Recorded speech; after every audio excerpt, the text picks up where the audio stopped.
Dr. Wood authored the book Miracles in Minutes, and the title of this video is how to pick good people in your life. How's your people picker? A lot of times everybody has a core need, emotional need for love. You need a need for friends. You know, we're social creatures. We're party animals. We need to connect with other people. Harvard study of 75 years looked at men who had the best cognitive health, no, dementia and stuff like that, still had less pain, better, more happiness in life, or just a good output. And was it that those who were in great relationships had less cognitive decline? So we can look at, maybe you want to get married one day, you want love, you want connection. There's a loneliness epidemic in the world. And so, well, goddamn it. There's a lot of problems out there today, Dr. Wood. I understand. I'm in the same world that you are. So one of the things my father used to pick on me for was about being a poor judge of character and just kind of naive going into the world and somewhat of an optimistic person. But always give people the benefit of the doubt. But, I think you need to use Ronald Reagan, trust but verify. So how do you verify? How can you tell if the person you're going to pick? Because don't forget, 50% of marriages end in divorce. Other 40% are unhappily ever after. You're not where you want to be. You're not in a loving relationship. Well, to be there, don't be stupid. It's all about character. So what you're going to look at is character. Martin Luther King, don't judge people by the color of their skin. Don't be prejudiced. Just because someone's black, someone's a woman, that they're all good. You know what I mean? Or white people are all bad. That's black or white thinking. That's the lower two brains. So we're going to use the three brain concept to understand how to get your people picker working, how to improve the quality of your life, and how to pick good people in your life so you can have what you want to have, which is I want friends and someone who loves me for me and is not out to use me and abuse me. And are you a people pleaser? You got to look at a lot of different things here. So we have three brains. Jesus, before he died, or went to heaven, whatever happened, he said a prayer in the book of John. He prayed, may my people be one as you and I are one. May they be holy. Holy, the word integrated, integer, whole, Latin, integrated. So we have three brains, and they need to be integrated. So and they come on in stages. So you can think of like your computer. So your computer rests on binary codes, ons, zeros and ones, yeses and nos, ons and offs. Okay, these two brains are like very primitive computer code. And then on top of that is complex software. I could do Excel, I could do Microsoft Word, I could run spreadsheets, I could run Facebook, I could run Instagram, but all that sits on this very 0-1 binary code. All good, all bad. That's the survival brain, and that's not thriving. So this is the neocortex. It's not fully developed until the age 24, and when you become integrated, in other words, as Aristotle said, to educate the mind, Columbus sailed the ocean blue in 1492. That's not education. That's memorization. That's indoctrination. But to be able to think, and as Thomas Sowell said, that it's the hardest work you can ever do because few people do it. Because the neocortex is lazy. And what comes natural is to be down here and to do things based upon how I feel. And that's why most people are the other 98%, because you make decisions based upon how you feel. It's called emotional reasoning. You live from your heart versus you're not living from your gut or your soul, which just seems to know. So to get your people picker right is you want to look for integrity. And if you want happiness, this also works the same way. As Mahatma Gandhi said, when what you think, say, and do match, that's integrated. See, this is your words brain, it's your thinking brain, or your chooser with your feelings match, integrate together. And it means you're holy, as Jesus said. Not perfect. Everybody makes mistakes. We're all humans. We make mistakes. But owning mistakes. So that's the number one sign. People who refuse accountability. A lot of women don't like accountability. A lot of women refuse responsibility. And a lot of women are depressed and have anxiety. Good luck with that. And I say that not because I hate women. I say that I know that I'm causing hurt I'm causing pain. There's a difference between hurt and pain and harm. If someone has a heroin addiction, what they want is the heroin needle. And they want money to buy heroin because it makes them feel good. And if I say no to them, they're going to hate me. I'm going to take away their needle. I'm not going to give them money. You don't love me because you won't let me get to what makes me feel good, my addiction. No, I'm not.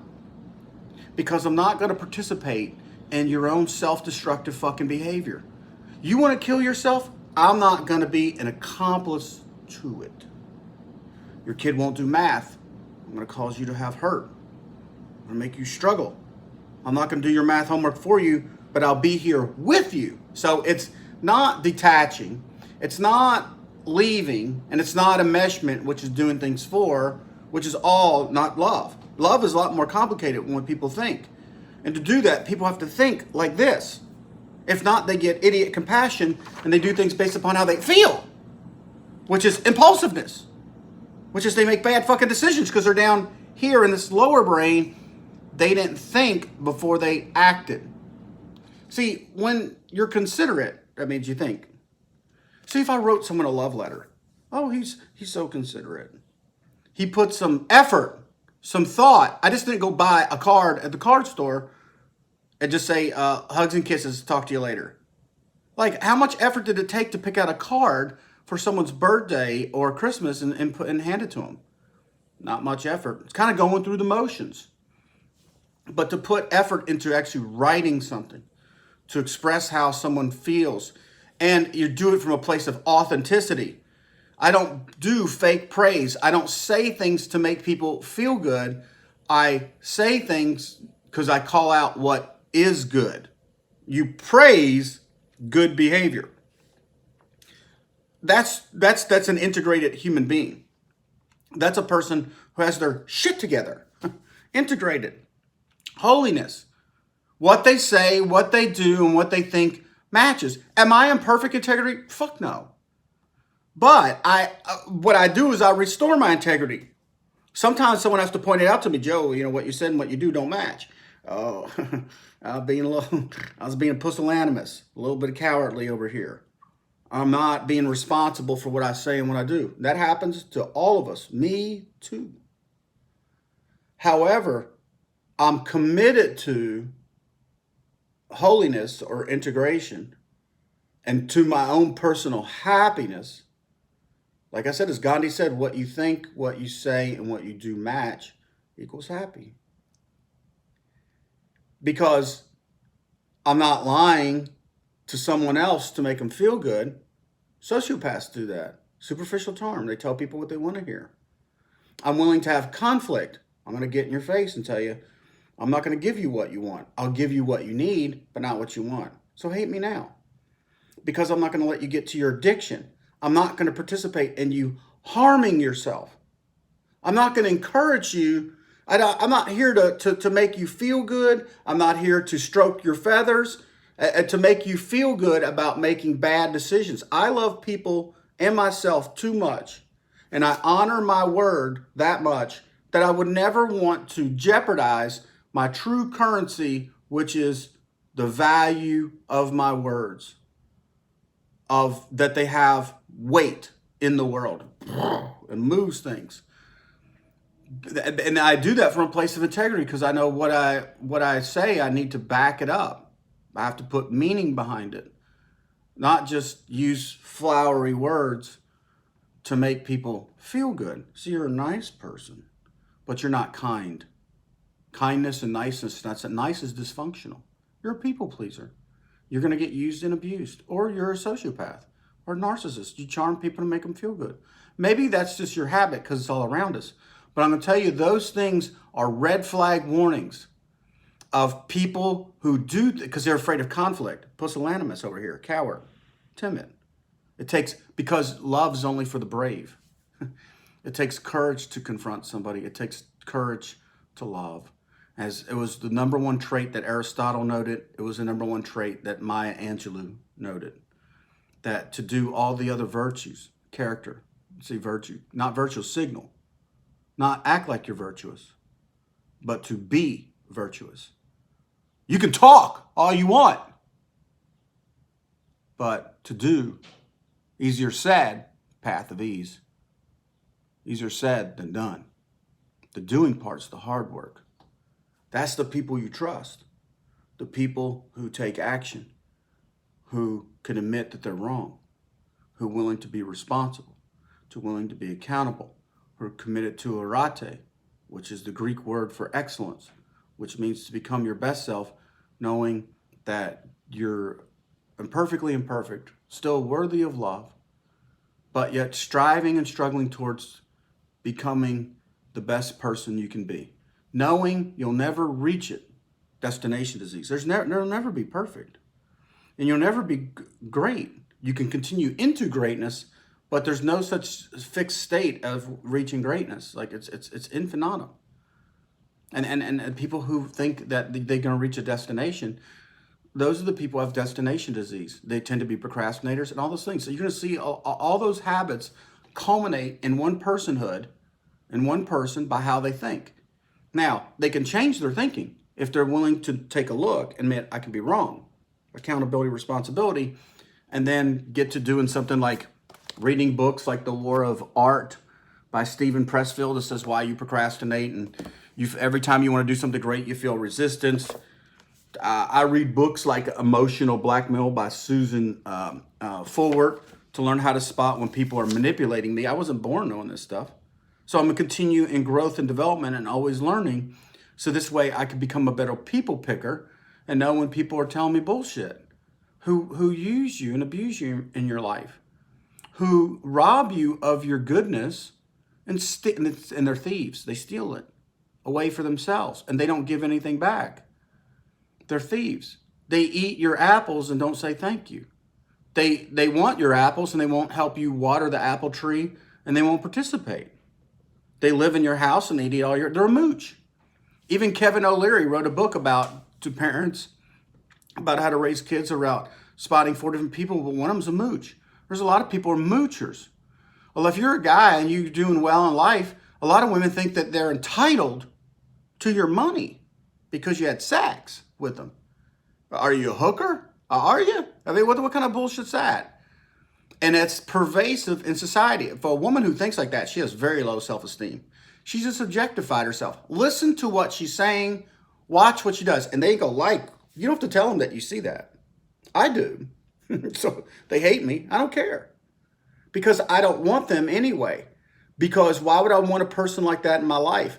They don't value themselves, so they won't value you. Even Dr. Brene Brown says, you can only love someone, including your kids, as much as you love yourself. Well, if I have kids with this person, I'm not going to love my kids. They're going to treat them as possessions. They'll treat them as objects. My kids will be reading a book on narcissistic mothers one day. You know what I mean? And then they have severe mental issues because their mother didn't love them unconditionally. She loved them conditionally. She loved the kids, called enmeshment, and then she gets love back from them. She's the child to hold herself up because she's insecure. She can't stand on her own. Who's going to support me? Who's going to support me? You are. You got to stand up on your own 2 feet. What are you, a child? See, they think like a child. They're not using, because when you use the problem-solving part of your brain, you realize that my problems are my problems. I'm always going to have problems, and so are you. However, it's my responsibility to solve my problems. If I'm married to someone, it's not their responsibility to solve my problems. I can talk about them so we can connect and she can relate to what I'm going through, but it's not her responsibility to solve my problems. And if you're a man, don't try to save women. Don't be a white knight, because in the end they resent you. Her problems are her problems.